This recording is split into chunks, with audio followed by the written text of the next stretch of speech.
Selamat Paskah semua. Selamat Paskah semua. Puji Tuhan.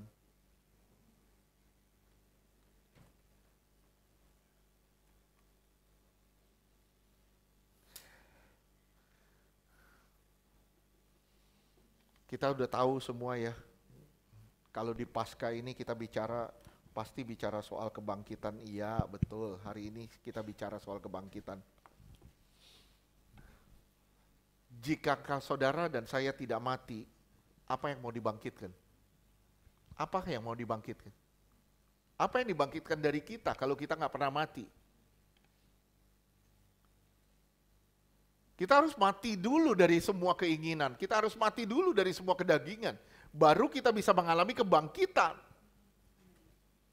Permasalahannya di mana? Permasalahannya kita pengen bangkit. Kita pengen bangkit.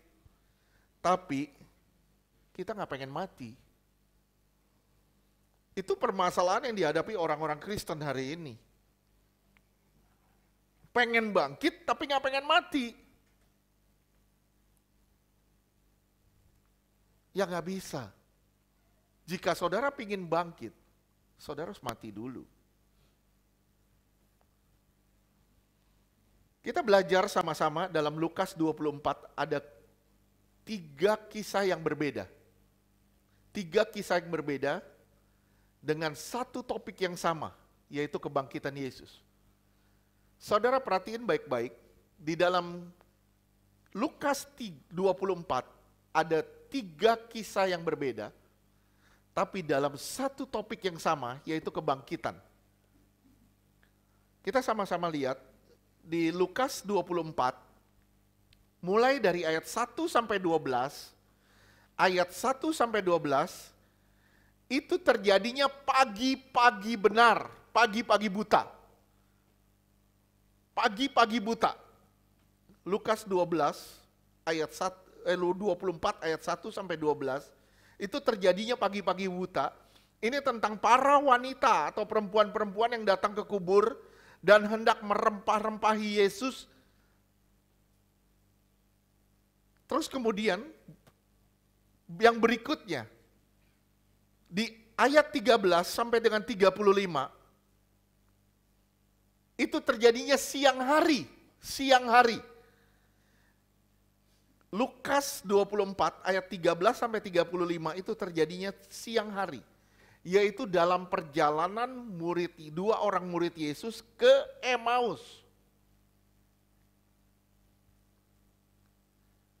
Dan yang ketiga itu terjadi di ayat 36 sampai dengan ayatnya ke-50. 36 sampai ayatnya ke-50. Dan itu terjadinya malam hari. Jadi sepanjang hari itu Tuhan menampakkan dirinya. Sepanjang hari itu Tuhan menampakkan dirinya kepada para murid dan menyatakan, aku hidup. Yang selama ini engkau ikuti. Ternyata gak mati, ternyata hidup. Tapi dari 3 kisah ini kita dapat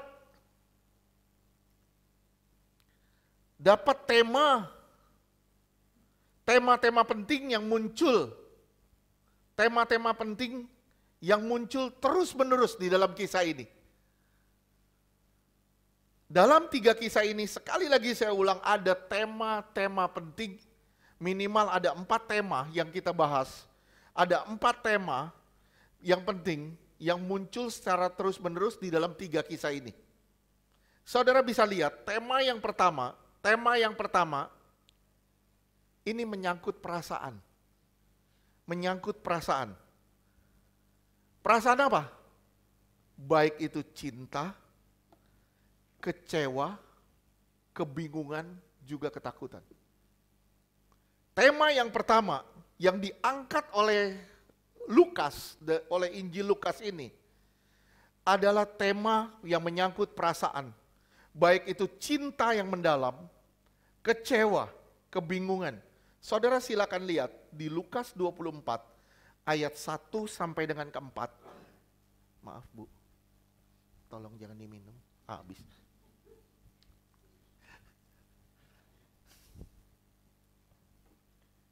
Oke, Lukas 24 ayat 1 sampai 4. Lukas 24 ayat 1. Tetapi pagi-pagi benar pada hari pertama minggu itu mereka pergi ke kubur membawa rempah-rempah yang telah disediakan mereka. Iya, 2. Ayat 2, mereka mendapati batu sudah terguling dari kubur itu. Iya. Terus, batu siapa yang gulingin sih? Jadi, batu yang gulingin adalah pasti kuasa Allah. Amin. Jadi kebangkitan itu yang terjadi karena kuasa Allah juga. Oke, terus? Ayat 3, dan setelah masuk mereka tidak menemukan mayat Tuhan Yesus. Iya, ayat 4. Ayat 4, sementara mereka berdiri termangu-mangu karena hal itu. Tiba-tiba ada 2 orang berdiri dekat mereka memakai pakaian yang berkilau-kilau. Coba ya, coba perhatiin. Dulu ada listrik gak sih? Belum ada listrik ya? Di situ dibilang pagi-pagi benar, berarti masih gelap semuanya.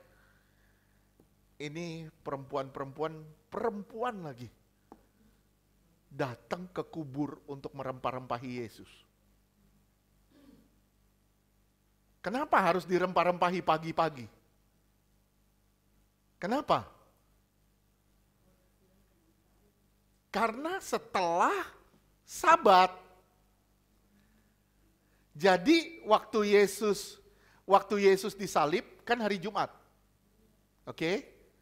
Yesus diturunin, nggak sempat dirempahin.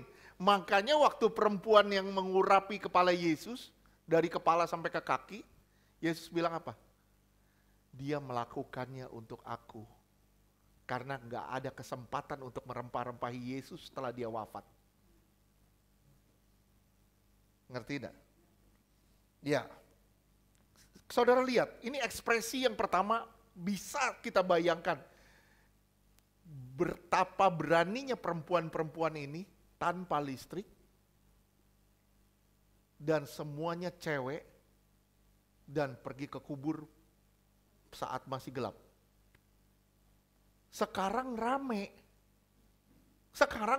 Kita gak usah ngebayangin hari ini. Kita ngebayangin zaman dulu. Gimana jalannya keluar. Saya bilang sama saudara ya, kalau bukan cinta, gak mungkin ini bisa terjadi. Oke? Jadi yang kita bisa bahas di sini, cinta pasti menghalau semua rasa takut.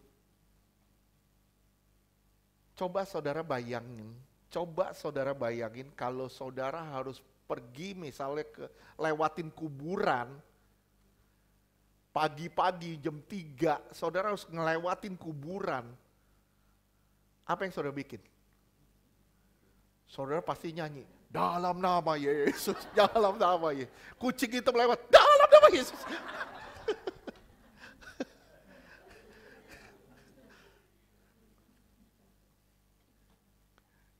Kita udah otak kita kenapa? Karena otak kita kotor, udah banyak kontaminasi. Kontaminasi apa? Sama film-film. Kita dari kecil, maaf ya, dari kecil kita sering ditakut-takutin. Ya ada setan tuh, ada setan. Ayo cepetan, makan. Ada setan lu, diambil setan lu, ayo makan. Kita udah dari kecil tuh udah sering ditakutin, makanya begitu kita lewatin jalan-jalan yang banyak setan, yang kuburan atau apa, kita takut. Sebenarnya saya tanya sama saudara, ada di mana sih setannya? Nggak usah di kuburan, di mall banyak. Buktinya mana? Beli ini, beli itu setan belanja namanya.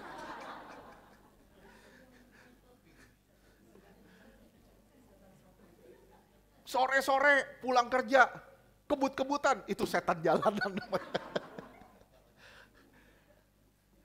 Ada satu cerita. Saya dulu seneng banget waktu SMA, ini masih muda, masih kurus badannya jadi bisa.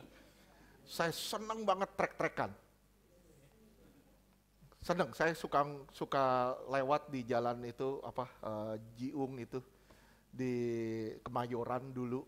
Saya janjian sama temen, yuk kita nge-trek, wah tarik-tarikan. Dan kita selalu ngelakuin itu sore.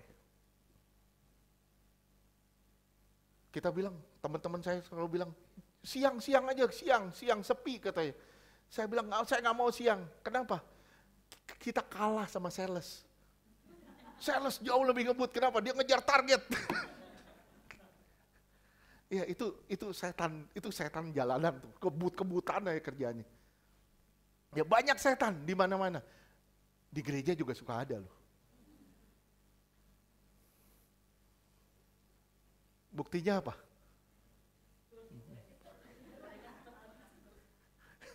Buktinya apa?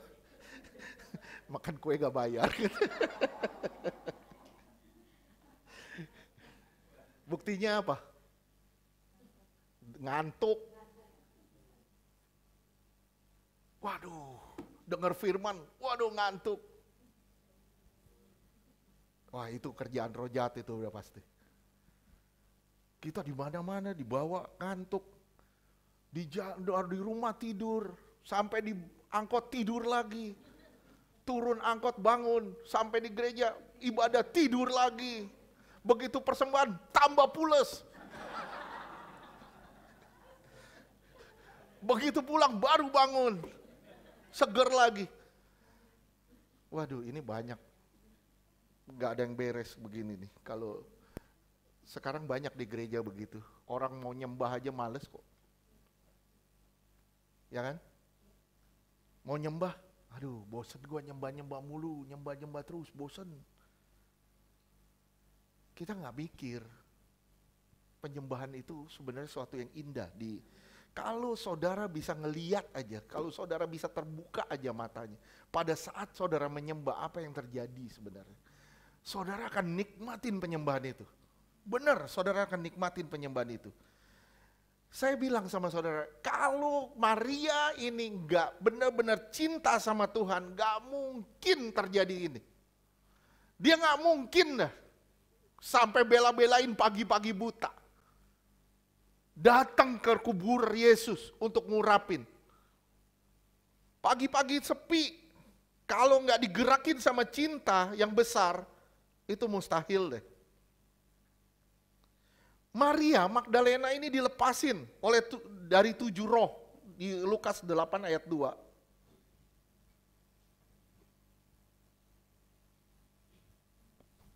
Lukas 8 ayat 2. Dan juga beberapa orang perempuan yang telah disembuhkan dari roh-roh jahat atau berbagai penyakit, yaitu Maria yang disebut Magdalena, yang telah dibebaskan dari 7 roh jahat. Oke. Saudara coba saudara bayangin. Dia dapat pengalaman gak sama Tuhan? Dia dapat pengalaman sama Tuhan. Pengalaman perjumpaan dengan Yesus itu bisa mengalahkan segala bentuk ketakutan. Amin. Sekarang saudara masih suka takut gak? Saya juga masih suka. Kenapa? Kadang-kala kita harus masuk dalam ujian-ujian. Kita harus masuk di dalam pengalaman iman. Saya ulang sekali lagi, saudara dan saya harus masuk di dalam pengalaman iman. Kadang Tuhan bawa kita ke gunung tinggi, kadang Tuhan bawa kita ke lembah kelam. Kadang kita dibawa ke gunung tinggi, kita bisa nyembah Tuhan. Tapi luar biasa kalau saudara dibawa ke lembah dan saudara tetap bisa nyembah.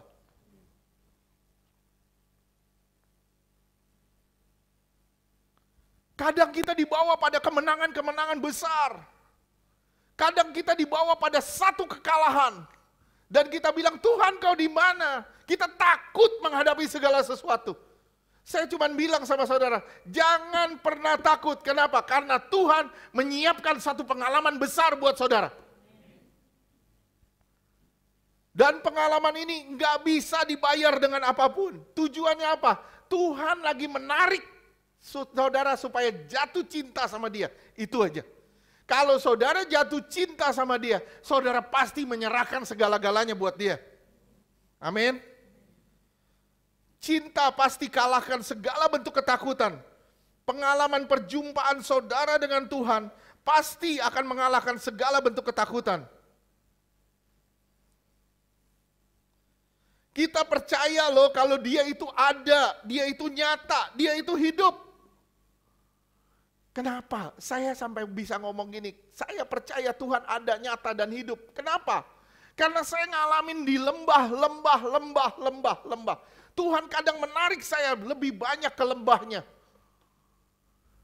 Tujuannya apa? Supaya saya percaya, melihat, walaupun melihat dengan mata rohani saya. Supaya kita melihat dengan mata rohani kita, bukan lagi dengan mata jasmani kita.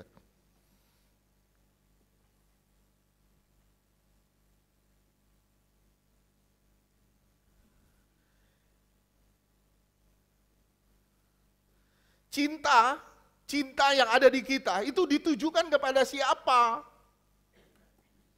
Kalau saudara menunjukkan cinta itu kepada diri sendiri, saudara akan pasang harga diri yang luar biasa. Saudara akan jadi orang yang gampang sekali terluka dan susah sekali ditegur. Gampang sekali terluka dan sulit sekali ditegur. Kenapa? Karena saudara cintanya ditujukan pada diri sendiri, bukan ke Tuhan. Kita bilang kita cinta Tuhan. Kita bilang semua di sini bilang cinta Tuhan, tapi disuruh berkorban, susahnya luar biasa. Bangun hubungan dengan Tuhan, berdoa, susahnya luar biasa. Kenapa? Karena sebenarnya saudara bukan cinta sama Tuhan, tapi saudara cinta pada berkat Tuhan. Kita hanya cinta ketika kita diberkati, kita hanya cinta ketika kita dapat sesuatu dari Tuhan. Kita langsung bilang, haleluya, puji Tuhan, Tuhanku dahsyat. Tuhan dahsyat, walaupun kita diberkati secara materi atau tidak secara materi. Tuhan tetap dahsyat. Tuhan mau sembuhin aku atau Tuhan tidak sembuhin aku secara jasmani. Tapi aku percaya Tuhanku tetap dahsyat.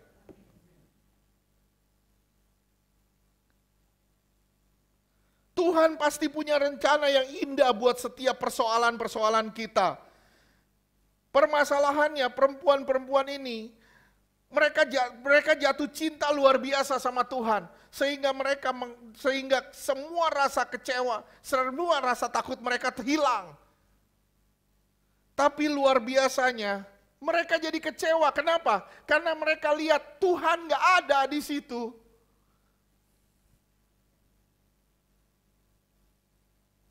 Kalau saudara tahu cinta, mengerti apa artinya jatuh cinta sama Tuhan, saudara pasti mau ikut firman Tuhan. Tuhan bilang, ayo berdamai satu sama lain, berdamai. Loh, kita malah nggak mau berdamai, kita malah benci satu sama lain. Kita malah saling menyakiti satu dengan lain. Tuhan bilang ampuni, kita malah pasang jaga harga diri kita. Kita sulit sekali dibentuk.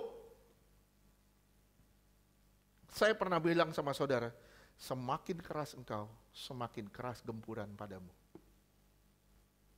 Semakin lembutnya engkau, semakin gampangnya pembentukan itu terjadi. Gampang sekali. Kok beres? Masalah cepat selesai, masalah cepat selesai, masalah cepat selesai, cepat beres. Semua beres, semua beres, semua beres. Kenapa mau beres? Kenapa? Karena engkau lembut. Engkau gampang sekali ditegur, gampang sekali dibentuk. Lukas 14 ayat 33.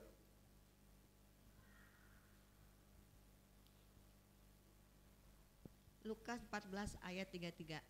Demikian pulalah tiap-tiap orang di antara kamu yang tidak melepaskan dirinya dari segala miliknya tidak dapat menjadi muridku. Iya, kalau saudara cinta pada diri sendiri, saya ulang, kalau saudara cinta pada diri sendiri, saudara sulit untuk melepaskan diri saudara sendiri. Saudara sulit melepaskan kepemilikan saudara. Saya nggak bilang soal harta toh, tapi kepemilikan itu termasuk harga diri kita. Sulit kita melepaskannya. Terkadang, maaf saya kasih tanda kutip ya.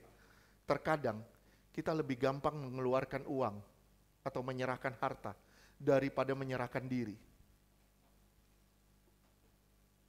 Terkadang, saudara, saya ngomong begini kenapa? Karena banyak di luar orang-orang yang dermawan. Orang-orang di luar banyak dermawan, nyumbang gereja, nyumbang gereja, nyumbang gereja, nyumbang pelayanan, terus dermawan. Tapi sorry, lu jangan nyakitin gua stopin sumbangan gua. Inikah yang disebut dengan cinta?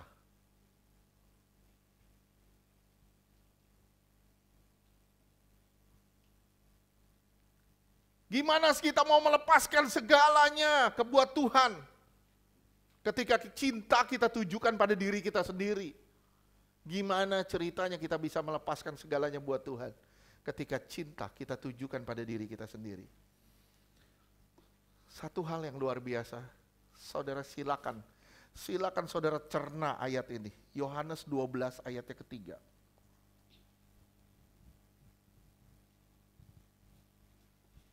Yohanes 12 ayat 3. Maka Maria mengambil setengah kati minyak narwastu murni yang mahal harganya. Mahal harganya, setengah kati. Mahal sekali. Saya pernah hitung waktu itu kira-kira harganya itu sekitar 1 miliaran. Nyaris. Terus dipakai untuk ngurapin kepala Yesus. Apa yang terjadi? Terus? Lalu meminyaki kaki Yesus dan menyekanya dengan rambutnya, dan bau minyak semerbak di seluruh rumah itu. Saya garis bawahi kata terakhir. Bau semerbak di seluruh rumah itu. Saudara tolong simak. Ketika saudara menyerahkan hidup saudara ke Tuhan, menyerahkan segala-galanya buat Tuhan, bukankah itu menjadi bau harum di hadapan Tuhan? Bukankah itu menjadi sesuatu yang nikmat di hadapan Tuhan? Saya cuma kasih satu pengalaman aja. Saya nggak ngerti, tapi saya bukan penari, saya nggak nari. Tapi saudara mungkin lihat saya suka begini tangan saya. Saudara ngerti, saudara nggak tahu mungkin. Tapi saya tanya sama Tuhan, Tuhan kenapa tangan saya gue gerak begini, begini doang? Kenapa nggak begini-begini? Kenapa cuman begini doang? Untung Tuhan gak jawab gini, kalau begini-gini lu malu. Tuhan jawabnya gini, Tuhan saya bilang, Tuhan kenapa saya gerak kayak gini? Tuhan bilang, itu menjadi dupa yang harum di hadapanku. Dan aku menikmatinya. Saudara sadar gak? Ketika saudara semua sini nyembah Tuhan, itu menjadi satu yang harum di hadapan Tuhan. Sesuatu yang semerbak baunya di hadapan Tuhan. Maaf ya, walaupun saudara nyembahnya belum sikat gigi pun. Tapi kalau dari hati yang terdalam, baunya harum di hadapan Tuhan. Benar. Tuhan nggak ngomong secara fisik. Tuhan lihat secara rohani. Tuhan ngelihat ke dalam hati kita. Memang gampang ya, nyembah korporat itu lebih mudah. Coba nyembah sendiri di kamar. Coba nyembah sendiri di kamar, berdoa sendiri, bersekutu sendiri. Coba lihat. 10 menit masih oke. Setengah jam kepala udah jatuh. Begitu amin, pagi-pagi udah kukuruyuk.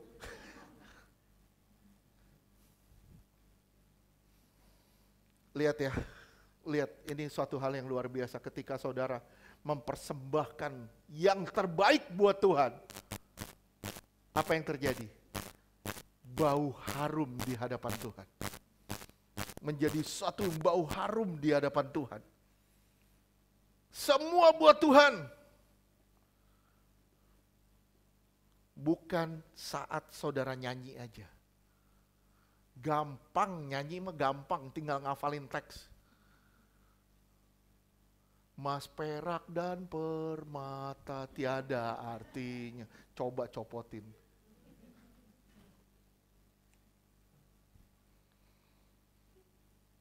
Nyanyi gampang, tinggal ngafal. Coba kita praktekin hidup kita serahin ke mezbah Tuhan. Hidup kita taruh di atas mezbah Tuhan. Total buat Tuhan. Waduh, kalau sampai ke tingkat ini hanya cinta yang bisa melakukan. Saya ulang, hanya cinta yang bisa melakukan. Di sini kita akan menjadi manusia yang berbeda. Saudara dan saya pasti akan menjadi manusia-manusia yang berbeda. Yang tidak lagi pemarah, tidak lagi yang mudah tersinggung, tidak mudah pendendam, bukan lagi pendendam. Kenapa? Karena saudara memiliki hubungan dengan Tuhan. Pergaulan dengan Tuhan. Saudara memiliki pengalaman-pengalaman dengan Tuhan.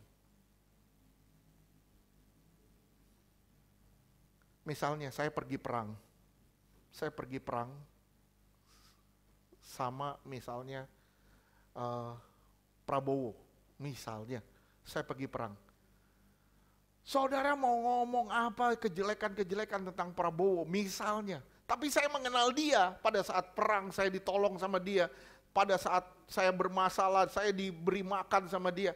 Saudara mau ngomong apapun, saya bilang, gua tahu apa yang gua alamin bersama dengan dia. Ini yang namanya pengalaman. Oleh sebab itu saya dorong saudara supaya saudara memiliki pengalaman sama Tuhan. Kalau saudara hidup tanpa pengalaman dengan Tuhan, saudara gak mungkin bisa total buat Tuhan. Gak mungkin. Saudara juga gak mungkin bisa apa-apa tuh buat Tuhan. Gak mungkin. Gak mungkin. Kita harus bangun pengalaman dengan Tuhan. Saudara harus bangun pengalaman terus dengan Tuhan. Pada saat bangun tidur, saudara langsung bangun pengalaman dengan Tuhan. Kenapa? Banyak orang tidur gak bangun lagi. Begitu saudara bangun, aduh puji Tuhan, saya masih bangun. Saya mesti bangun pengalaman saya dengan Tuhan. Hubungan saya dengan Tuhan. Jangan sampai tunggu gak bangun sudah terlambat.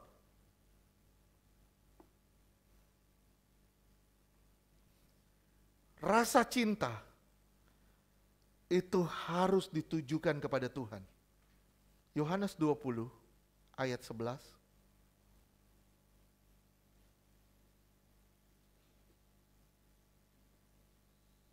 Yohanes 20 ayat 11. Tetapi Maria berdiri dekat kubur itu dan menangis. Lihat ya, ada sih yang bisa begini, berdiri depan kubur terus menangis. Kok ada yang kayak begini ya? Kalau bukan cinta, ini gak bakal bisa terjadi. Terus? Sambil menangis, ia menjenguk ke dalam kubur. Dia ngelihat ke dalam, dia ngintip ke dalam. Terus? Ayat 15.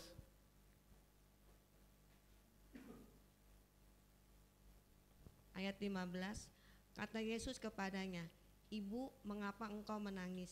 Mengapa engkau menangis? Terus? Siapakah yang engkau cari? Maria menyangka orang itu adalah penunggu taman.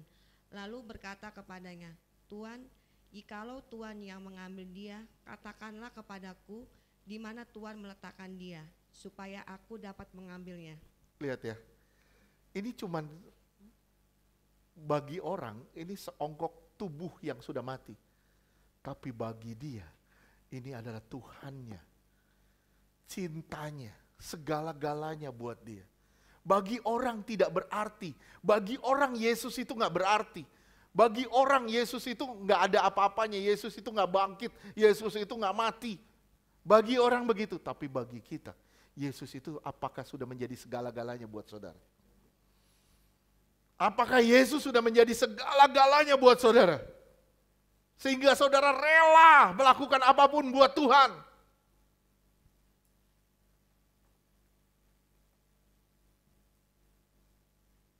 Saudara perhatiin ya, dia telah kehilangan Tuhan. Dia kehilangan jasadnya sampai dia bilang, di mana kamu taruh? Aku ambil. Zaman dulu ada ambulans gak? Ada mobil jenazah gak? Gimana dia mau ngambil? Tapi dia nekat melakukan itu. Kenapa? Kalau bukan karena cinta, itu gak mungkin terjadi. Pertanyaan saya sama saudara, apakah saudara benar-benar jatuh cinta sama Tuhan? Kenapa diam semua? Adakah yang ngerti bahasa Indonesia? Apakah saudara sudah jatuh cinta banget sama Tuhan? Apakah saudara sudah merelakan segala-galanya buat Tuhan? Apakah saudara bilang hidup mati saudara sudah punya Tuhan, milik Tuhan?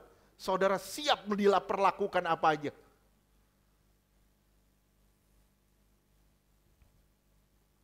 Orang yang mempertahankan harga dirinya dan merasa dirinya benar, saya bilang sama saudara, lihat, orang itu bukan jatuh cinta sama Tuhan, tapi dia jatuh cinta sama dirinya. Ini pasti.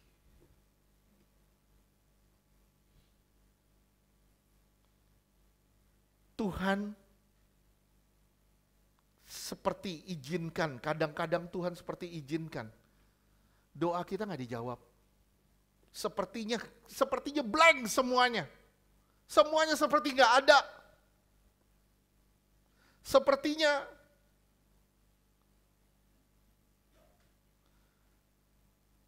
kita capek ngelewatin hidup-hidup ini. Sepertinya Tuhan nggak ada. Ada saat di mana doa kita sepertinya flat semuanya. Apakah saudara pernah ngalamin itu? Sepertinya semuanya flat, doa kita sepertinya nggak dijawab, semua sepertinya kok nggak ada hasilnya, kok begini-begini aja. Seperti perempuan itu. Kalau dia tetap cinta Tuhan, dia tetap tunggu Tuhan. Nah, ketika kita berdoa, sepertinya kok nggak dapat jawaban, sepertinya hidup saya nggak berubah, kok sepertinya begini-begini aja. Saudara sadar nggak di situ? Di situ cinta saudara lagi diuji sama Tuhan. Apakah kamu benar-benar mengasihi aku? Pemazmur bilang apa? Ujilah aku Tuhan, cobalah aku Tuhan. Banyak orang nggak berani ngomong ini. Uji aku Tuhan, coba aku Tuhan, apakah aku benar-benar jatuh cinta sama Tuhan? Kalau saudara benar-benar jatuh cinta sama Tuhan, ayo bilang, Tuhan uji aku, coba aku. Buktiin cinta kita sama Tuhan. Bukan dengan mulut, tapi dengan kelakuan kita. Saat kita doanya seperti flat, semuanya nggak ada, semua nggak ada hasil. Saudara lihat ya, Tuhan sedang bekerja di situ. Apa arti kecewa? Apa arti kecewa? Ada yang tahu? Rita tahu kecewa itu apa? Ya, boleh, benar, nggak salah. Kecewa adalah kenyataan terjadi tidak sesuai dengan harapan. Itu yang namanya kekecewaan. Ketika saya mengharapkan A, saya dapatnya B. Kalau saya nggak punya pengalaman sama Tuhan, saya pasti kecewa. Ketika kita ngeliat istri kita begini, suami kita begini, kita pasti bisa kecewa sama Tuhan. Ketika kita ngeliat keuangan kita nggak berubah-berubah, kita bisa kecewa sama Tuhan. Bergantung kepada siapa kita cinta. Kalau kita cintanya sama Tuhan, nggak bakal kita kecewa dengan apapun kondisi kita. Amin. Apapun kondisi kita. Kecewa adalah kenyataan tidak seperti harapan. Lukas 24 ayat 17.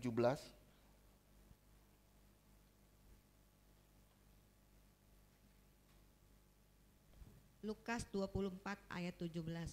Nih lihat ya, ini perjalanan kan kayak Maus. Terus? Yesus berkata kepada mereka, apakah yang kamu percakapkan sementara kamu berjalan? Maka berhentilah mereka dengan muka muram. Oke. Ya, mereka kecewa nih, mukanya muram. Terus ayat 18? Ayat 18, seorang dari mereka namanya Kleopas menjawabnya, adakah engkau satu-satunya orang asing di Yerusalem yang tidak tahu apa yang terjadi di situ pada hari-hari belakangan ini? Dia ngomong sama Yesus, cuman lo yang gak tahu apa yang terjadi. Ini hot gossip, hot news katanya. Cuman kamu yang gak tahu, padahal itu Yesus yang lagi ngalamin. Terus 19? ayat 19, katanya kepada mereka, apakah itu? Jawab mereka, apa yang terjadi dengan Yesus orang Nazaret? Dia adalah seorang nabi. Terus? Yang berkuasa dalam pekerjaan dan perkataan di hadapan Allah. Dalam pekerjaan dan dalam perkataan. Terus? Dan di depan seluruh bangsa kami. Terus 20? Ayat 20. Tetapi imam-imam kepala dan pemimpin-pemimpin kami telah menyerahkan dia untuk dihukum mati dan mereka telah menyalibkannya. 21. Ayat 21. Padahal kami dahulu mengharapkan bahwa dialah yang datang untuk membebaskan bangsa Israel. Tetapi sementara itu telah lewat 3 hari sejak semuanya itu terjadi. Lihat ya. Jadi kita sering mengharapkan Mesias versi kita. Yang ujung-ujungnya kita kecewa.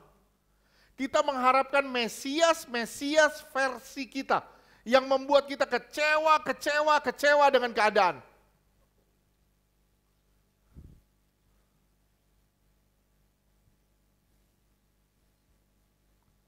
Ingat, dia bukan jongos kita. Dia bukan barang yang bisa kita gunakan untuk kepentingan kita.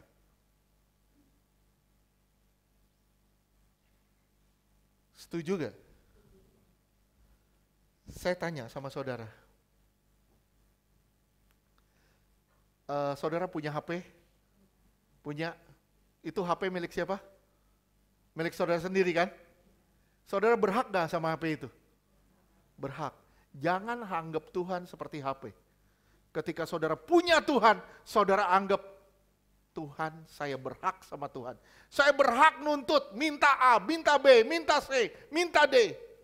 Nggak bisa. Tapi Tuhan berhak sama kamu. Dan Tuhan bilang, kamu milikku, aku yang atur kamu. Tuhan itu bukan jongos kita. Tuhan itu bukan pesuruh kita. Tuhan itu adalah raja kita. Kalau saudara tahu Tuhan itu raja saudara, seharusnya kita tidak dikit-dikit nuntut sama Tuhan. Klaim, doa klaim, doa klaim. Nggak bisa. Tapi kalau kita berdoa, kita bilang, Tuhan jadilah seturut yang kau mau. Bukan kehendakku, tapi kehendakmu yang jadi. Itulah yang Tuhan kehendaki dalam satu doa.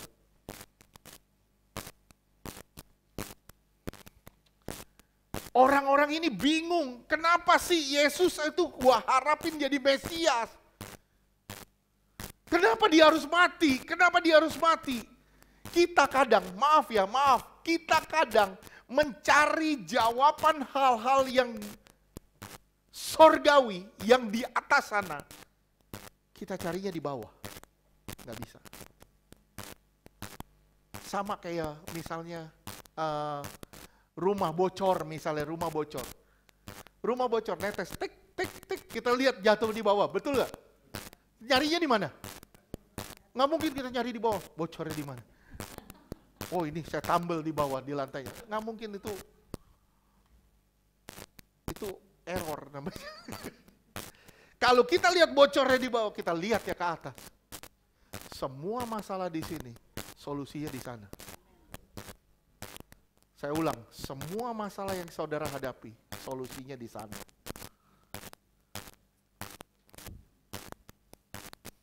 Apa sih yang kita hadapin? Pak, saya punya masalah keuangan. Solusinya di mana? Di atas. Pak, saya dilibat utang. Solusinya di mana? Di atas. Kalau di atas bilang, lu berubah dong. Ya kita harus berubah. Kenapa? Ketika kita terlibat hutang, kita bilang, Tuhan tolong saya. Tuhan bilang, ya lu harus berubah cara lu memanage uang. Itu salah. Ya kita yang berubah. Setuju? Setuju. Apa yang terjadi di bawah sini, solusinya di atas sana. Semua yang ada di kolong langit ini, solusinya di sorga. Kalau kita ngelihat Tuhan mau jadi Mesias buat saya, dengan cara saya, versi saya bilang saudara pasti akan kecewa. Nggak bisa. Karena kalau saudara mau jadiin Tuhan itu Mesias, jadikan Tuhan Mesias versi dia, bukan versi kita. Amin? Setuju? Kekecewaan terjadi karena kita nggak kenal Tuhan. Kita nggak kenal Tuhan, kita pura-pura kenal. Kita dihidup tekanan perasaan. Saya ngomong gini kenapa? Ini tekanan perasaan nih, tekanan perasaan. Istri merasa ditekan sama suami, itu tekanan perasaan. Suami merasa disakitin istri, itu tekanan perasaan. Dan sadar gak saudara? Saudara banyak hidup di bawah tekanan perasaan. Setuju gak? Setuju? Kita banyak hidup di bawah tekanan perasaan. Akhirnya apa? Kita dibelenggu oleh perasaan-perasaan kita. Kalau kita udah dibelenggu sama perasaan kita, apapun yang orang buat pasti salah. Apapun. Misalnya, Lia, misalnya, saya merasa Lia ini sering ngomongin saya. Misalnya, Lia ngomong sama siapapun, saya akan curiga. Ngomong apa dia? Dia ngomongin gue ya? Kenapa? Karena kita hidup di bawah tekanan perasaan. Setuju gak? Kita akan merasa semua orang akan ngejelek-jelekin kita. Walaupun kita gak jelek. Kita ngerasa berpikir negatif tentang. Kenapa? Karena sebenarnya berpikir negatif. Setuju? Ya, ini yang membuat kita sering kecewa. Yang berpikir negatif itu kita, bukan mereka. Kita yang harus berubah. Kalau mau mengatasi kecewa, gimana caranya Pak untuk mengatasi kecewa? Satu caranya, alami Tuhan secara pribadi. Alami Tuhan secara pribadi. Jangan hidup lagi di bawah tekanan perasaan. Stop hidup di bawah tekanan perasaan. Kalau saudara hidup di bawah tekanan perasaan, saudara ditekan oleh perasaan terhadap Yudet, perasaan terhadap Ibu Felda, perasaan terhadap apa? Saya akan berpikir negatif tentang ibu. Saya akan berpikir negatif tentang semua. Kenapa? Karena saya hidup di bawah tekanan perasaan. Setuju? Berapa banyak orang hidup di bawah tekanan, belenggu ekonomi yang gak pernah sembuh. Belenggu ekonomi yang gak pernah sembuh. Kenapa? Karena sesungguhnya fokus mereka di sana. Dia gak pernah lihat kemuliaan Tuhan yang besar. Ini buku siapa? Oh iya ya. Oke. Saudara lihat. Ini apa? Kertas. Saya bikin begini. Saudara lihat apa? Lihat apa? Saya bikin gini. Lihat apa? Kita fokusnya pada titik kebanyakan. Kebanyakan kita fokusnya pada titiknya. Kita nggak ngelihat ada terang di balik titik itu. Kita nggak selalu fokusin diri kita pada masalah yang akhirnya kita dibawa tekanan masalah. Kita nggak pernah ngelihat terang yang begitu besar yang ada di sekeliling kita.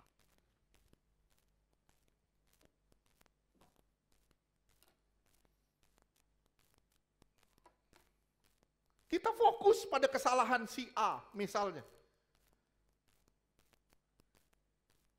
Frankie baru datang, baru duduk misalnya. Saya ngelihat, saya fokus pada kesalahan Frankie. Saya fokus pada kesalahan Frankie. Saya liatin dia kesalahannya. Tapi kita nggak pernah lihat banyak kebaikan di dalam dia. Dan itu kita lupain. Yang kita lihat cuman kekurangannya toh. Kurang berat.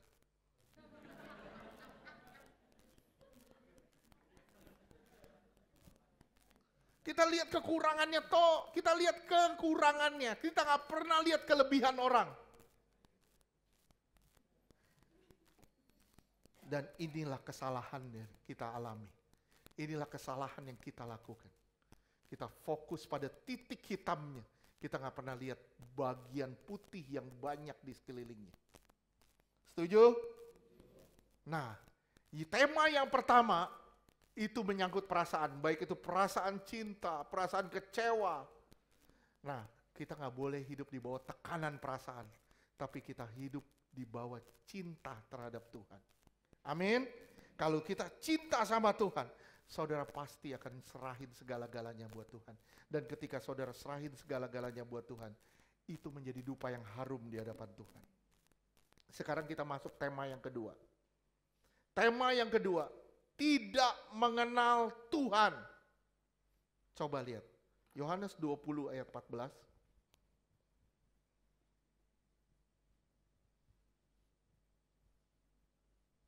Yohanes 20 ayat 14. Sesudah berkata demikian, ia menoleh ke belakang dan melihat Yesus berdiri di situ. Tetapi ia tidak tahu bahwa itu adalah Yesus. Lihat ya.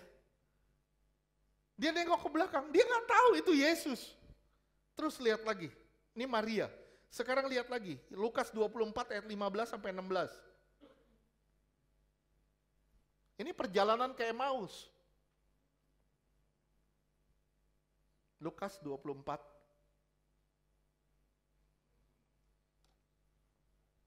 Lukas 24 ayat 14. Ayat 15 dan 16. Lukas 24 ayat 15. Ketika mereka sedang bercakap-cakap dan bertukar pikiran, bertukar pikiran, bukan berarti pikirannya ketukar. Datanglah Yesus sendiri mendekati mereka, lalu berjalan bersama-sama dengan mereka. 16. Ayat 16. Tetapi ada sesuatu yang menghalangi mata mereka, sehingga mereka tidak dapat mengenal dia. Ini tema yang kedua, nggak kenal. Walaupun Yesus ada di sana, nggak kenal. Yang ketiga, Lukas 24, 36, 37. Lukas 24 ayat 36. Dan sementara mereka bercakap-cakap tentang hal-hal itu, Yesus tiba-tiba berdiri di tengah-tengah mereka dan berkata kepada mereka, damailah sejahtera bagi kamu. Tuhan berdiri di tengah mereka dan Tuhan bilang, damai sejahtera bagi kamu. Terus apa yang terjadi? Ayat 37, mereka terkejut dan takut dan menyangka bahwa mereka melihat hantu. Nggak kenal, Tuhan disamain sama hantu. Bisa saudara bayangin, kenapa? Sekarang saya mau tanya sama saudara, misalnya, kalau saya tanya sama saudara, kenapa sih mereka bisa nggak kenal Tuhan? Kenapa mereka bisa nggak kenal Tuhan? Fran, bisa jawab? Hah? Betul, pinter kamu. Bisa khotbah. Karena banyak orang berpikir Tuhan itu mati. Kita nggak percaya sama Tuhan, kita doa nggak dijawab. Kenapa? Karena otak kita berpikir Tuhan udah mati. Tuhan nggak ada, Tuhan itu ilusi. Tuhan itu fantasi. Tuhan nggak real. Akhirnya kita gak punya pengalaman sama Tuhan. Kenapa? Karena kita menganggap Tuhan itu fantasi, Tuhan itu ilusi, Tuhan itu gak nyata, Tuhan itu gak real. Tapi Tuhan narik saudara, supaya saudara kenal dia, mengalami dia. Kenapa murid-murid sampai gak kenal Tuhan? Kenapa perempuan itu sampai gak kenal Tuhan? Yang paling dasar karena mereka lupa kalau Tuhan pernah berjanji, aku akan mati dan aku akan hidup kembali. Mereka melupakan janji Tuhan. Banyak orang mengaku percaya, tapi nggak kenal Tuhan.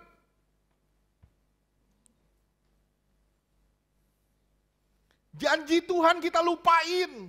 Semua janji Tuhan kita lupain. Tuhan janji gak Tuhan akan memelihara kamu seperti Tuhan lebih dari memelihara burung di udara? Amin. Ada gak saudara percaya sama janji itu? Kenapa saudara nggak merasa tidak dipelihara sampai hari ini? Kenapa banyak orang ngedumel sama Tuhan? Ngerasa Tuhan kok nggak melihara saya? Kalau saudara nggak dipelihara, saudara pasti udah mati sekarang. Pasti saudara udah mati sekarang. Tapi karena saudara masih hidup, saudara itu dipelihara Tuhan dengan sempurna.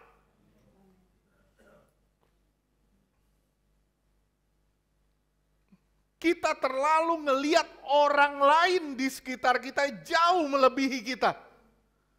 Setuju? Kita selalu ngelihat orang lain di sekitar kita jauh melebihi kita. Padahal kita jauh lebih beruntung dari banyak orang di sekitar kita. Setuju gak?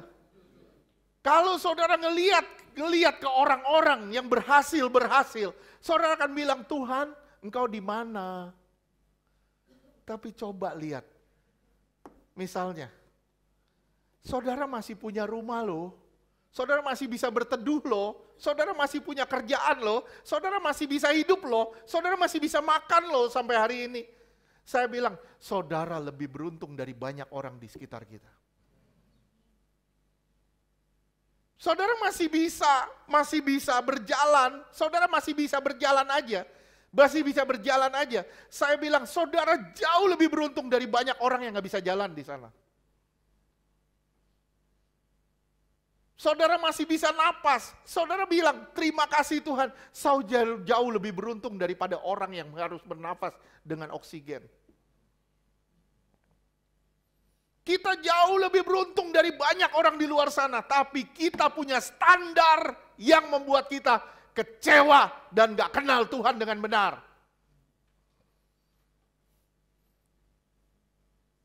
Kita menstandarisasi hidup kita sehingga kita kecewa terus.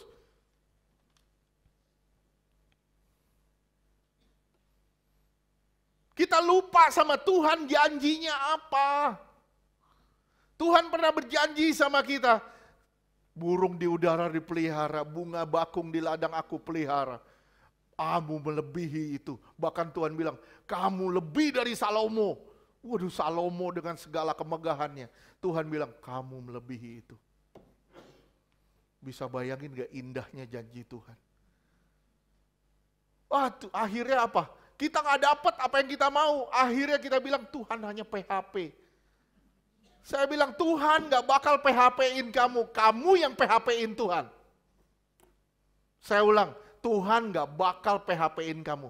Kamu yang PHP-in Tuhan. Bilang, Tuhan saya mau berubah. Saya mau berubah. Sampai hari ini kita gak berubah.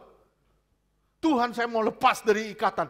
Tuhan saya mau lepas sampai dari ikatan. Sampai hari ini kita gak lepas dari ikatan. Itu yang namanya PHP-in Tuhan. Sadar gak saudara? Kita menjadi sebagian besar dari murid-murid ini yang gak kenal Tuhan. Tuhan datang di sekitar kita. Kita bilang, Tuhan mana? Tuhan mana? Tuhan gak ada. Tuhan datang dikira hantu. Tuhan datang disalah sangkain.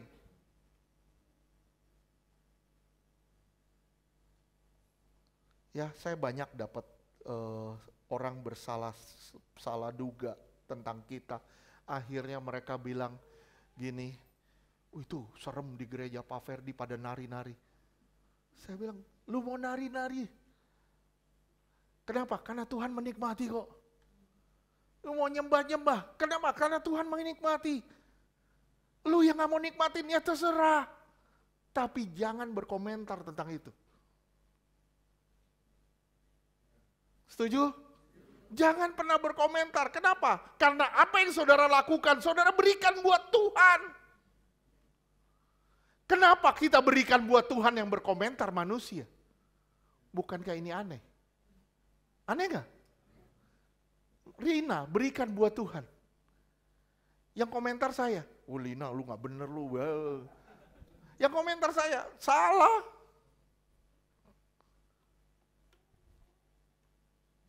Saya tidak dipanggil sebagai hakim. Kita tidak dipanggil sebagai hakim. Kita dipanggil sebagai imam-imam Allah. Setuju? Perempuan dan murid tidak kenal Tuhan. Karena di benak mereka, Tuhan sudah mati. Mereka lupa sama janji-janji Tuhan. Apakah saudara yakin Tuhan itu hidup? Kalau saudara yakin Tuhan itu hidup, kenapa saudara nggak serahin hidup saudara buat Tuhan?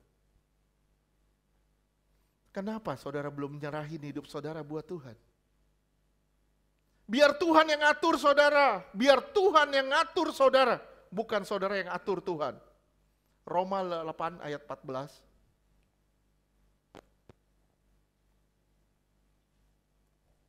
Roma 8 ayat 14. Semua orang yang dipimpin roh Allah adalah anak Allah. Semua orang yang dipimpin oleh roh Allah itu baru disebut anak Allah. Dia kenapa? Karena dia dipimpin oleh roh Allah. Dia baru bisa disebut anak Allah. Saudara sadar gak? Nih, simak ya. Doa itu relasi, bukan transaksi. Setuju? Ayo kita sama-sama ngomong, doa itu relasi. 1, 2, 3. Bukan transaksi. Doa itu relasi. Kalau doa itu relasi, sekarang saudara perhatiin. Saudara lipat tangan pagi, berdoa. Saudara, nyembah Tuhan berapa lama? Bawa petisi berapa lama? Berapa banyak permohonan-permohonan kita yang kita bawa? Salah nggak? Nggak. Tapi kita harus tahu porsinya yang benar.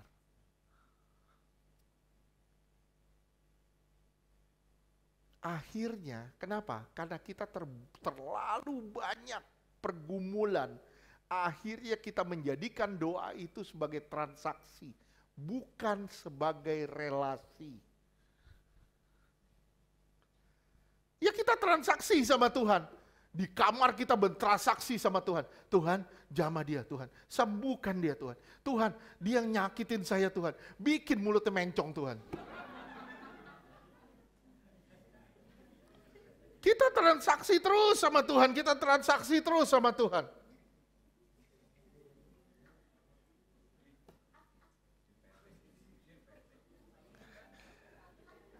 Saya nggak ngomong tuh, dia ngomong. Salibkan dia tuh.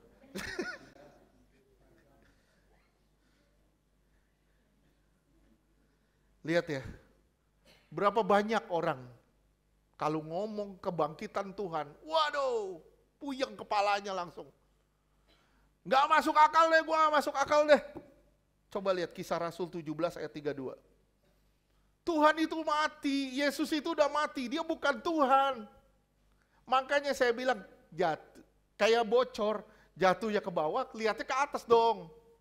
Solusinya di sana, jawabannya semua ada di sana. Coba lihat, Kisah 17 ayat 32. Kisah Rasul 17 ayat 32. Ketika mereka mendengar tentang kebangkitan orang mati, setelah mereka mendengar kebangkitan orang mati, terus? Maka ada yang mengejek dan yang lain berkata, lain kali saja kami mendengar engkau berbicara tentang hal itu. Lain kali aja ya, sorry ya, maaf ya. Gue gak mau dengar yang begitu-begitu, sorry. Kenapa? Karena kita gak terbiasa dengar sesuatu yang pengalaman yang sifatnya rohani. Kenapa? Karena kita sendiri gak punya pengalaman. Jangan bersandar sama otak kita. Saya pernah ngomong dulu, ada O2 yang harus kita hindari. Dalam berhadapan dengan Tuhan, O2 harus kita hindari. Apa? Otak dan otot. Jangan andelin pikiran, jangan andelin kekuatan. Ketika kita berhadapan dengan Tuhan, jangan andelin pikiran dan jangan andelin kekuatan. Andalin Tuhan. Saat orang ada masalah, yang disalahin Tuhan.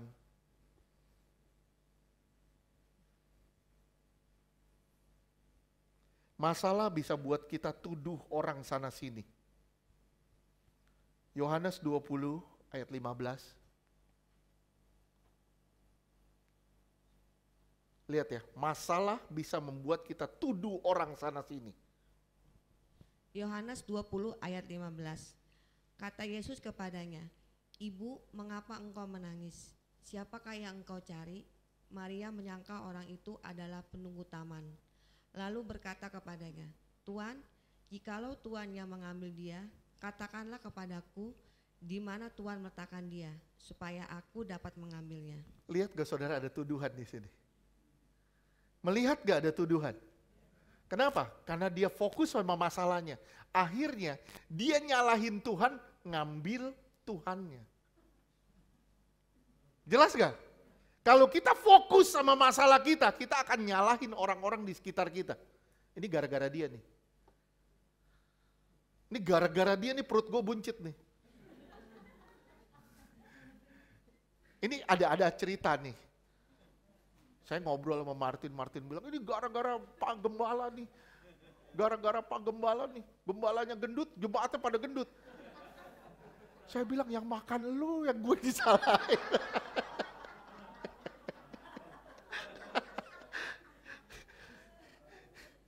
Yang makan kamu, yang disalahin saya.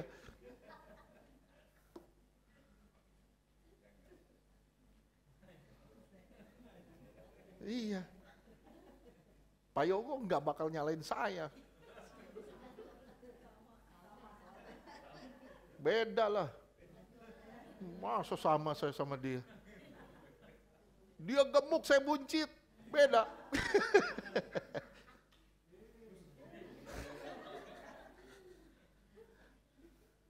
Oleh sebab itu kita hati-hati dalam mengatasi masalah.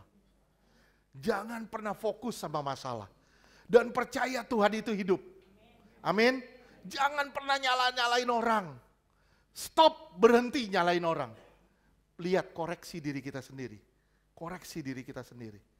Ya. Makanya Tuhan kasih kita kuping berapa? Kasih kita mata berapa? Kasih kita mulut berapa? 1.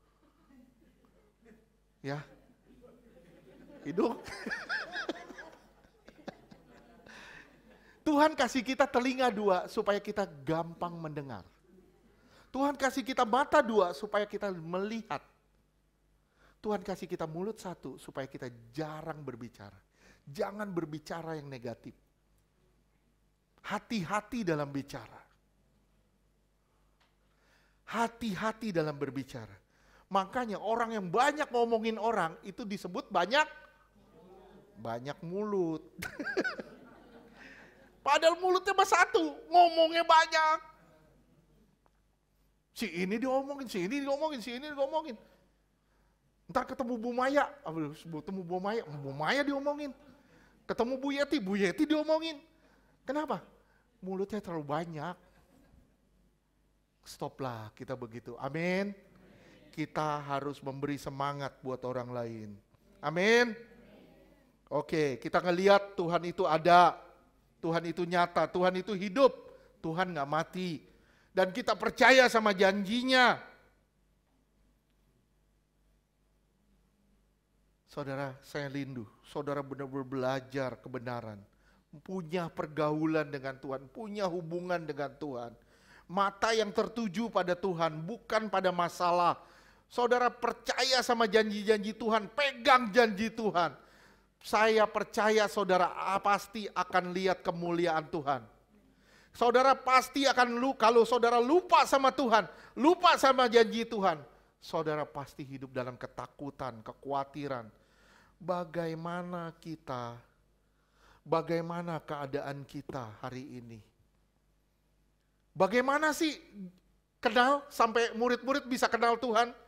Kita perhatiin satu-satu ya. Yohanes 20 ayat 16. Yohanes 20 ayat 16. Yohanes 20 ayat 16. Kata Yesus kepadanya, "Maria." Maria berpaling dan berkata kepadanya dalam bahasa Ibrani, "Rabuni," artinya guru. Yang pertama, panggilan. Gimana cara saudara mengenal Tuhan? Yang paling dasar itu saudara harus mengalami panggilan Tuhan. Saudara nggak bakal bisa kenal Tuhan kalau saudara nggak pernah dipanggil sama Tuhan. Tuhan manggil saudara misalnya Asyang lagi miring sedikit, panggil Asyang, ya Tuhan, balik lagi, lurus lagi.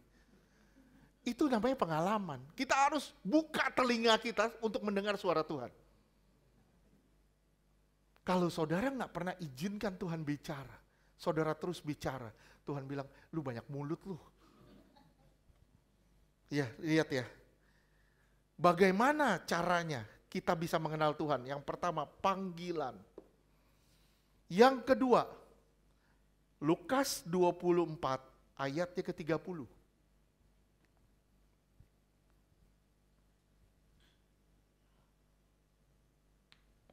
Lukas 24 ayat 30.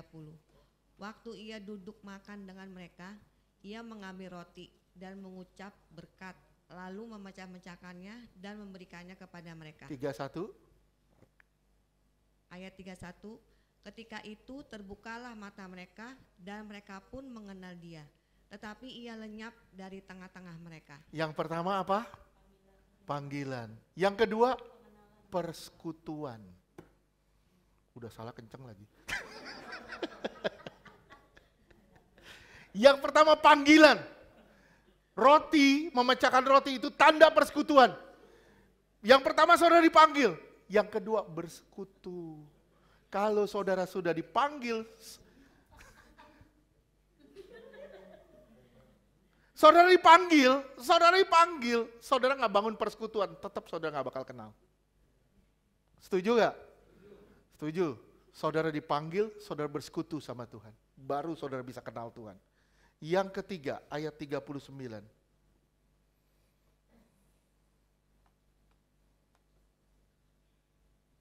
Lukas 24 ayat 39. Lihatlah tanganku dan kakiku, aku sendirilah ini. Rabalah aku dan lihatlah, karena hantu tidak ada daging dan tulangnya, seperti yang kamu lihat ada padaku.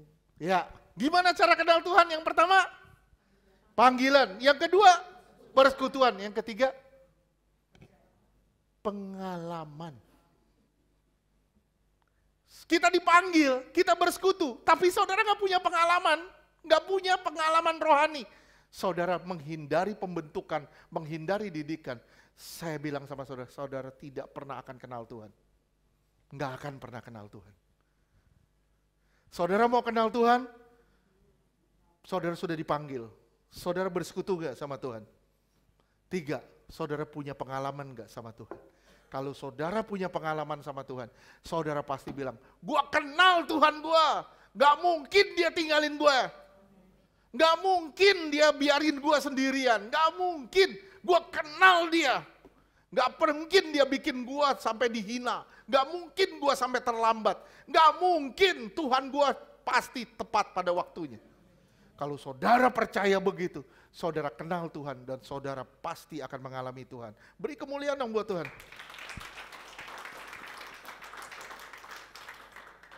Panggilan, persekutuan, pengalaman. Penting sekali 3 hal ini. Makanya Lukas menulis itu secara sistematik banget. Luar biasa indahnya dia tulis. Dari pagi, siang, sampai ke malam. Dia tulis sedemikian rupa. Cuman di Lukas doang yang ada. Di tempat lain gak ada. Ya. Yang ketiga, tema yang ketiga yang sama dialami. Saya berusaha cepat ya. Teguran dan pengajaran. Teguran dan pengajaran. Lukas 24 ayat 25.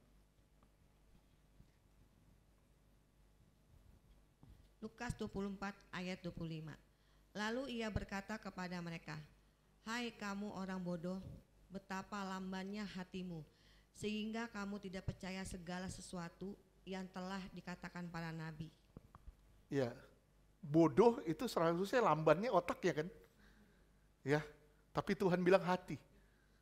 Tuhan nggak pernah bilang kita goblok. Kenapa? Karena pikiran lu goblok. Enggak, karena Tuhan menciptakan pikiran kita sempurna. Cuman hati kita yang lambat. Yang lambat adalah hati kita untuk percaya kepada Dia. Pikiran kita sempurna. Bilang, pikiranku sempurna. Aku tidak bodoh. Tapi kadangkala hatiku lambat. Oke, kalau hati lambat, hayu kita percepat. Biar lebih ngebut sedikit. Oke, ayat 38. Di teguran dan pengajaran. Lukas 24 ayat 38. Akan tetapi ia berkata kepada mereka, mengapa kamu terkejut dan apa sebabnya timbul keraguan-raguan di dalam hati kamu? Masalahnya tuh di dalam sini, hati kita. Tuhan menegur hati kita, bukan bodohnya pikiran kita, bukan. Kita selalu bilang ke anak kita, goblok loh. Gak boleh, kenapa? Karena Tuhan menciptakan otak kita tuh sempurna. Yang lambat hati kita. Hati kita yang lambat. Hati kita lambat untuk merespon Tuhan. Hati kita lambat untuk percaya. Yang lambat tuh hati kita, 46.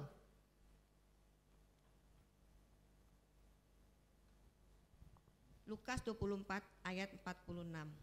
Katanya kepada mereka, ada tertulis demikian, Mesias harus menderita dan bangkit dari antara orang mati pada hari yang ketiga. Ini pengajaran. Tuhan menyampaikan pengajaran ketika Tuhan menegur hati orang yang lambat. Tuhan masukin dengan firman Tuhan supaya orang merespon dengan firman-Nya. Permasalahannya di mana? Hati kita lambat. Hatiku lambat Tuhan. Tapi kenapa kamu gak mau baca firman? Kalau kamu udah tahu hatimu lambat, kamu gak mau baca firman, kayak kamu lagi jalan begini. Gak nyampe-nyampe. Mau keluar.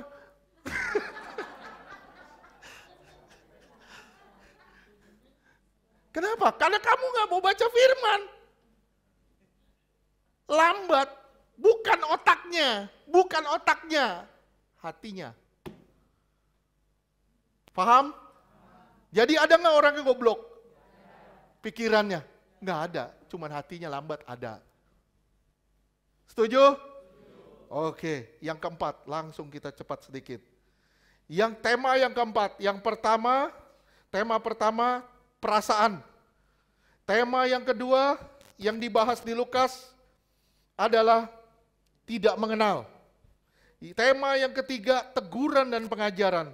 Tema yang keempat adalah pengabaran Injil. Saudara perhatiin, Lukas 24 ayat 9. Lukas 24 ayat 9. Dan setelah mereka kembali dari kubur, mereka menceritakan semuanya itu kepada ke-11 murid dan kepada semua saudara yang lain. Iya, begitu saudara dapat pengalaman, saudara harus bagikan kepada banyak orang. Gue punya pengalaman bertemu dengan Tuhan. Supaya apa? Supaya orang yang meragukan Tuhan dapat pemulihan lagi. Dapat dibangkitkan lagi. Dapat peneguhan lagi. Saya bilang sama saudara ya, Injil itu kabar baik, bukan kabar menakutkan. Sampai kapanpun Injil itu kabar baik, bukan kabar menakutkan.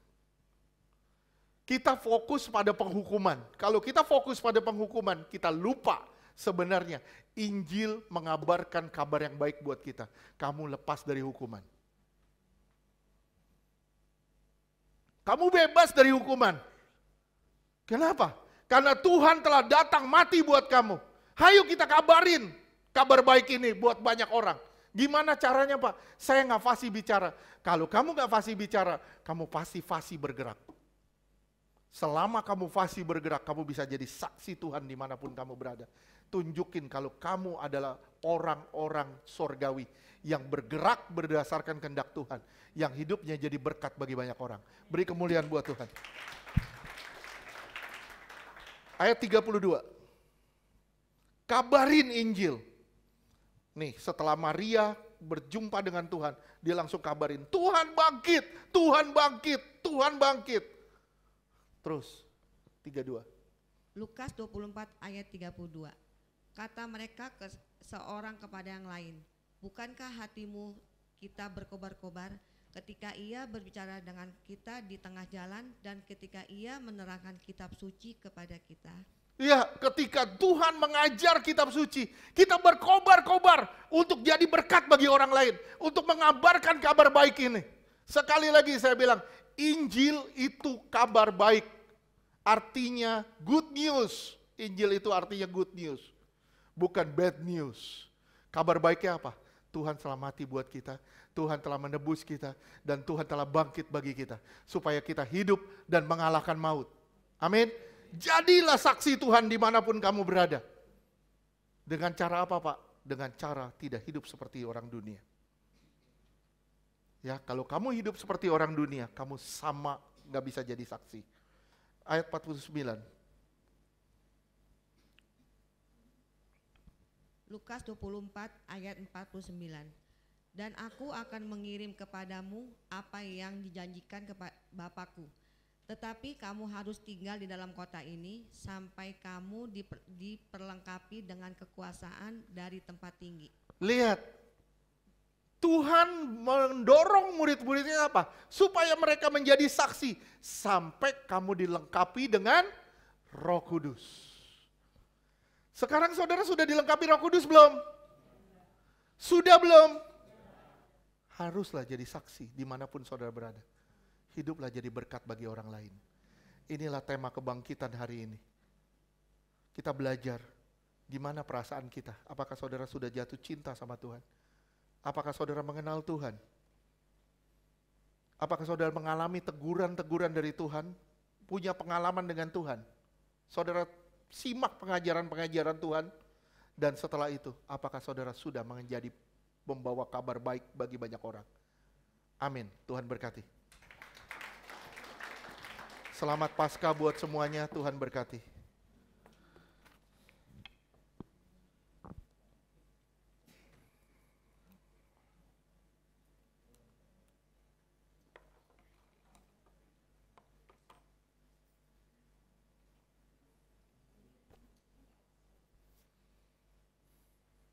Kita mau masuk dalam perjamuan. Saya bilang sama saudara, ini bagian kecil dari satu persekutuan. Ingat tadi ketika Yesus memecah-mecahkan roti, apa? Mata mereka terbuka, mereka mulai kenal Tuhan. Saudara sadar ya, ini adalah sarana Tuhan supaya saudara mengenal Dia. Mengenal Dia melalui pengorbanannya. Apa yang Dia telah perbuat buat kita. Ayo sama-sama kita berubah, bertobat sungguh-sungguh. Apakah saudara benar-benar sudah ikut apa kemauan Tuhan? Apakah Tuhan sudah berdaulat dalam hidup saudara? Ayo masing-masing kita koreksi diri kita. Apakah saudara sudah kenal Tuhan? Ataukah saudara masih belum mengenal Tuhan? Bahkan diri sendirimu pun belum kamu kenal. Minta ampun sama Tuhan. Bagaimana dengan hidup kita?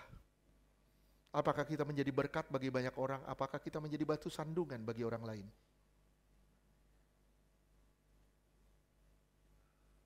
Masing-masing kita koreksi diri kita. Tuhan Yesus ampuni kami atas semua perkataan yang kami ucapkan, perbuatan yang kami lakukan, dan sikap hati kami yang tersembunyi yang paling dalam. Yang tanpa kami sadar, itu melukai hatimu. Tuhan, ampuni kami. Sebentar kami akan bersekutu dengan tubuh dan darah-Mu. Jadikan kami layak Tuhan, untuk menyambut pengorbanan-Mu yang besar di atas kayu salib, dan menjadi serupa dengan kematian-Mu. Tuhan Yesus, ini kami. Jadikan kami indah di hadapan-Mu. Dalam nama Yesus kami berdoa. Amin.